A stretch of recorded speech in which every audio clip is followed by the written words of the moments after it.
Salam Bapak Ibu Saudara sekalian dimanapun berada. Puji Tuhan, kita naikkan ke hadapan Tuhan dan Bapa kita. Dan pada saat ini kita akan sedikit memberikan renungan firman Tuhan. Kita akan belajar firman Tuhan yang kita buka dari 1 Timotius pasal 2 ayat 1 sampai 7 Bapak Ibu. Mari kita buka firman Tuhan kita. Kita akan baca-baca bersama-sama firman Tuhan ini Firman Tuhan ini Bapak Ibu, judulnya adalah mengenai doa jemaat 1 Timotius 2 ayat 1 Bapak Ibu. Pertama-tama aku menasihatkan, naikkanlah permohonan, doa syafaat dan ucapan syukur untuk semua orang Bapak Ibu.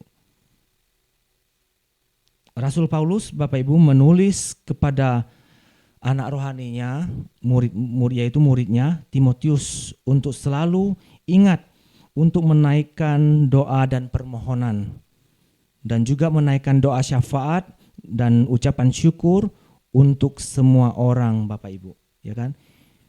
Tuhan tidak menghendaki kita hanya selalu sibuk untuk berdoa untuk kebutuhan-kebutuhan diri kita sendiri, ya kan?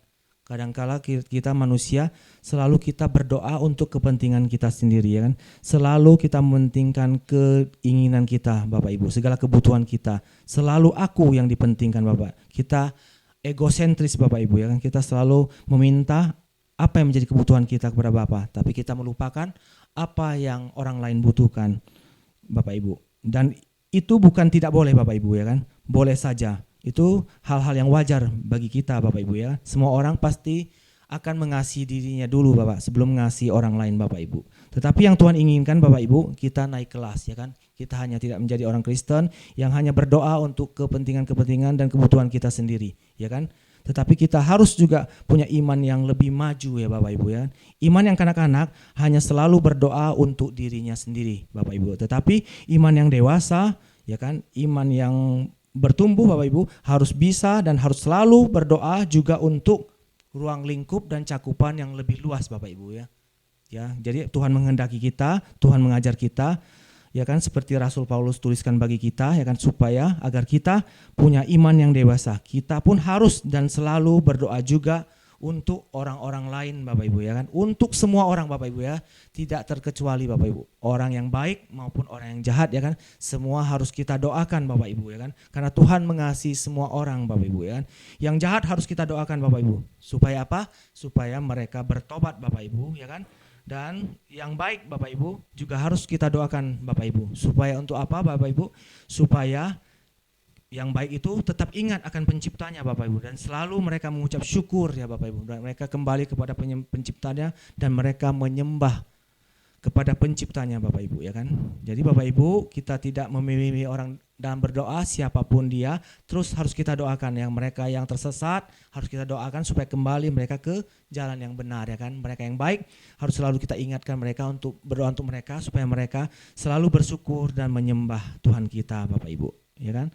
Jadi inilah firman Tuhan ayat pertama yang selalu mengingatkan kita untuk kita selalu menaikkan permohonan doa kita, doa syafaat, doa ucapan syukur untuk semua orang Bapak Ibu. Makanya kita mengadakan menara doa siang ini di hadapan Bapak Ibu, supaya kita juga belajar dari Rasul Paulus yang setiap hari berdoa di dalam kehidupannya Tuhan. Apapun yang dia lakukan sepanjang hidupnya, dari pagi, siang, sore, malam hari ya Tuhan, dimanapun dia berada, dia selalu menaikkan permohonan, doa syafaat dan doa ucapan syukur untuk semua orang Bapak Ibu, ya. Kemudian dia dua Bapak Ibu, untuk raja-raja dan untuk semua pembesar, agar kita dapat hidup tenang dan tentram dalam segala kesalehan dan kehormatan Bapak Ibu. Jadi firman Tuhan mengajar kita agar kita harus berdoa untuk juga raja-raja dan semua pembesar Bapak Ibu. Maksudnya yaitu orang-orang yang dipilih Allah untuk menjadi pemimpin-pemimpin bangsa dan pemimpin-pemimpin kota Bapak Ibu, ya kan. Kita harus juga berdoa untuk mereka yang diberi amanah, mereka yang dipilih Tuhan untuk memimpin dan mengatur bangsa dan kota kita, ya kan, dimanapun mereka berada ya Bapak Ibu, ya kan, baik itu presiden Bapak Ibu, gubernur, bupati, wali kota, camat, lurah, RT, semuanya Bapak Ibu, termasuk semua aparat-aparat TNI, Bapak Ibu, Polri yang selalu menjaga ketertiban dan keamanan dan memberi perlindungan kepada rakyatnya ya Bapak Ibu, ya kan. Kita harus berdoa untuk semua pemimpin-pemimpin kita, raja-raja kita, pembesar-pembesar, pejabat-pejabat yang dipilih Tuhan untuk mengatur dan mengelola bangsa dan negara kita, Bapak Ibu, ya kan. Dan aparat-aparat TNI yang telah menjaga, memberikan ketertiban dan kenyamanan, keamanan dan memberikan perlindungan untuk warga seluruh rakyat Indonesia ini Bapak. Sehingga Bapak Ibu kita dapat hidup tenang, hidup tentram Bapak Ibu, ya kan, tinggal di bumi Indonesia ini Tuhan, itu karena campur tangan Tuhan dan juga adanya kekuasaan dari para pembesar, para pemimpin bangsa kita dan para aparat dan polisi yang selalu menjaga stabilitas, keamanan dan ketertiban di negeri kita ya Bapak Ibu. Dan kita harus bersyukur dengan adanya toleransi Bapak Ibu antar umat beragama, sehingga di Indonesia ini kita bisa dapat ya Tuhan menjalankan agama dan kepercayaan kita menurut kepercayaan yang kita anut dengan sebebas-bebasnya ya kan, di mana kita menganut ideologi Pancasila sehingga menjamin kebebasan bagi umat beragama untuk menjalankan kehidupan beragamanya ya kan, sesuai dengan kepercayaan mereka ya Bapak Ibu ya kan. Ya, kita bersyukur tinggal di bumi Indonesia di mana kita percaya kepada Tuhan yang Maha Esa, Tuhan yang Maha Kuasa, yang Tuhan yang menjadi pencipta kita Bapak Ibu. Dan setiap warga negara wajib Tuhan menjalankan menjalankan segala agama dan kepercayaannya menurut keyakinannya masing-masing. Dan kita diberi kebebasan untuk itu Bapak Ibu ya kan. Dan yang ayat ketiga Bapak Ibu, itulah yang baik dan yang berkenan kepada Allah juru selamat kita. Jadi yang firman Tuhan kehendaki, yang Tuhan inginkan adalah Bapak Ibu supaya yaitu kita dapat hidup damai berdampingan dengan semua orang Bapak Ibu. Maka kita diminta untuk berdoa, menaikkan setiap permohonan untuk semua orang ya kan. Di mana kita berada ya kan, di mana kita tinggal, disitulah harus kita junjung tinggi ya kan. Segala adat istiadat dan segala tata tertib dan peraturan yang berlaku di tempat itu Bapak Ibu ya kan. Kita adalah anak-anak Allah, kita adalah orang-orang percaya, kita dituntut oleh Tuhan menjadi anak-anak damai yang membawa kedamaian Bapak Ibu untuk semua orang dimanapun kita berada ya kan. Kita harus mengasihi Bapak Ibu, saudara sekalian, saudara-saudara kita dimanapun keadaan mereka ya Bapak Ibu, walaupun kita berbeda suku ya kan, agama dan ras ya Tuhan. Ya kita lihat di sekeliling kita banyak saudara-saudara kita ya Tuhan, ya yang ada di sekeliling kita, baik kerabat kita, teman-teman kita, tetangga kita, teman kerja kita, semua itu wajib kita kasih. Itu yang diajarkan oleh firman Tuhan, diajarkan Tuhan kita. Itulah yang baik dan berkenan kepada Allah ya kan, juru selamat kita Tuhan Yesus Kristus Bapak Ibu.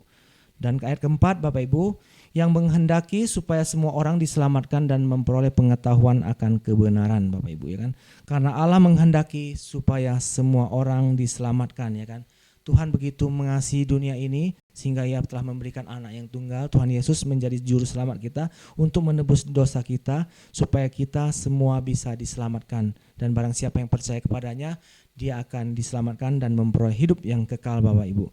Dan inilah yang Tuhan hendaki dalam kehidupan kita ya Bapak Ibu, supaya kita memperoleh pengetahuan yang benar, memperoleh ajaran kebenaran firman Tuhan, karena hanya kebenaran firman Tuhanlah yang dapat memperbaiki hidup kita Bapak Ibu, memperbaiki segala karakter kita, apa yang kita lakukan dalam hidup kita Bapak Ibu ya kan. Karena kebenaran firman Tuhan, karena itu kebenaran firman Tuhan harus ya Tuhan dan terus kita gemakan ya kan, seperti dalam menara doa ini menjadi renungan kita dan harus didengar oleh semua orang supaya mereka yang mendengar firman Tuhan mereka mendapat pencerahan, mereka mendapat petunjuk sekiranya ada kesalahan-kesalahan atau dosa-dosa di dalam hidup kita yang tidak benar, itu akan dibenarkan oleh firman Tuhan dan kita boleh berjalan menurut jalan Tuhan dan menurut kehendak Tuhan Bapak Ibu. Kemudian ayat kelima Bapak Ibu, karena Allah itu Esa dan Esa pula dia yang menjadi pengantara antara Allah dan manusia, yaitu manusia Kristus Yesus Bapak Ibu. Jadi Allah yang kita sembah Bapak Ibu adalah Allah yang Esa ya kan. Dalam bahasa Ibrani dikatakan Ehad ya kan, Allah yang satu, yaitu Allah Elohim Yahweh, YHWH ya kan, Adonai Elohim Yahweh ya. Yang Tuhan Yesus menyebutnya Bapa dan kita anak-anaknya kita menyebutnya Aba Bapak Ibu ya kan. Dan juga Esa pula dia yang menjadi pengantara Allah dan manusia, yaitu Tuhan kita dan Juru Selamat kita, Mesias yang dinanti-nantikan, Tuhan Yesus Kristus, Bapak Ibu, ya kan. Jadi kita orang Kristen pada hakikatnya kita menyembah, ya kan, Allah yang satu, ya kan, Allah monoteisme, ya kan, yang tidak dapat dipersekutukan atau tidak dapat disamakan juga dengan makhluk apapun yang ada di bumi ini. Dialah satu-satunya sumber segala kehidupan, sumber segala kemuliaan, sumber segala hikmat dan segala sesuatunya, Tuhan, ya sumber segala sesuatunya yang diberikan bagi kita manusia. Dan di dalam Dialah ada kehidupan yang kekal. Hanya di dalam Bapa yang satu, Bapa yang kekal, di dalamnya ada sumber kehidupan, Bapak Ibu. Ya, dan ada beberapa orang yang tidak mengerti ajaran Kristen, ya Bapak Ibu, dan mengira bahwa orang Kristen menyembah Allahnya tiga, Bapak Ibu. Itu salah, Bapak Ibu, ya. Yang benar adalah kita hanya menyembah kepada satu Allah, ya Bapak Ibu, yaitu Allah Elohim Yahweh, dan satu Tuhan Yesus, satu Juru Selamat, yaitu Tuhan kita Yesus Kristus, seperti yang dikatakan dalam firman Tuhan ini dalam 1 Timotius 2 ayat 5, Bapak Ibu, ya kan? Bapak Ibu, ya kan? Jadi kita harus betul-betul sungguh-sungguh hidup benar di hadapan Tuhan. Kita harus mengerti sesembahan kita, yaitu Bapa kita, dan juga kita menyembah satu Juru Selamat kita yang menjadi pengantara kita, Juru Selamat kita, dan hanya melalui Tuhan Yesuslah kita bisa sampai ke Bapa. Kalau tidak melalui Tuhan Yesus, maka kita tidak akan sampai ke Bapa, ya kan? Dan juga Bapak Ibu, untuk ayat ke-6, Tuhan Yesus yang telah menyerahkan dirinya sebagai tebusan bagi semua manusia, itu kesaksian bagi waktu yang ditentukan. Jadi Bapak Ibu, Tuhan Yesus Kristus telah menyerahkan dirinya sebagai tebusan bagi semua orang, ya kan? Keselamatan itu diberikan untuk semua orang, tidak pilih-pilih, Bapak Ibu, ya. Akan tetapi hanya orang-orang yang berespon benar, mereka yang menerima panggilan Tuhan Yesus, mereka yang mau menerima Tuhan Yesus sebagai Tuhan dan Juru Selamat, dan mau hidup seperti Tuhan Yesus, itulah yang berhak memperoleh hidup yang kekal. Itu yang berhak diselamatkan nanti di kerajaan sorga, ya Bapak Ibu, ya kan, di kerajaan Allah, ya kan, yang kita nantikan di langit baru, bumi yang baru, Bapak Ibu, ya kan. Kemudian ayat ke-7, untuk kesaksian itulah aku telah ditetapkan sebagai pemberita dan rasul, yang kukatakan ini benar, aku tidak berdusta, dan sebagai pengajar orang-orang yang bukan Yahudi dalam iman dan kebenaran, ya kan. Rasul Paulus dalam hal ini dia menulis, dia memberikan kesaksian dan testimoni yang dia katakan itu adalah benar adanya, kan, dan dia tidak berdusta di hadapan Tuhan, dan dia bersedia terkutuk di hadapan Tuhan jika dia mengatakan sesuatu yang tidak benar mengenai kesaksian yang dia berikan tentang pelihatannya kepada saat dia bertemu dengan Tuhan Yesus. Dan dia mengatakan, Rasul Paulus, bahwa Rasul Paulus telah ditetapkan sebagai pemberita dan rasul-rasul untuk memberitakan firman Tuhan, memberitakan kabar baik kepada orang-orang yang belum mengenal Tuhan, supaya mereka juga bisa diselamatkan, Bapak Ibu. Dan seperti juga Rasul Paulus, kita pun, Bapak Ibu, telah ditetapkan oleh Tuhan sebagai pemberita Injil kabar baik, ya kan. Kita adalah utusan-utusan Kristus, kita adalah anak-anak Tuhan yang dipilih oleh Tuhan untuk memberitakan Injil kerajaan Allah, memberitakan kabar baik itu, memberikan keselamatan itu kepada orang-orang yang belum mengenal Tuhan, dimanapun Tuhan tempatkan kita, ya kan. Kita menjadi duta-duta Kristus, dan saudara-saudara kita yang belum mengenal Tuhan, mereka harus dan boleh mendengar firman Tuhan, dan oleh kebenaran firman Tuhan mereka boleh percaya, dan mereka boleh hidup seperti Tuhan Yesus hidup 2000 tahun lalu saat di bumi ini, Bapak Ibu. Demikianlah renungan firman Tuhan siang ini. Saya percaya kira ini menjadi berkat bagi kita semua. Amin, Bapak Ibu.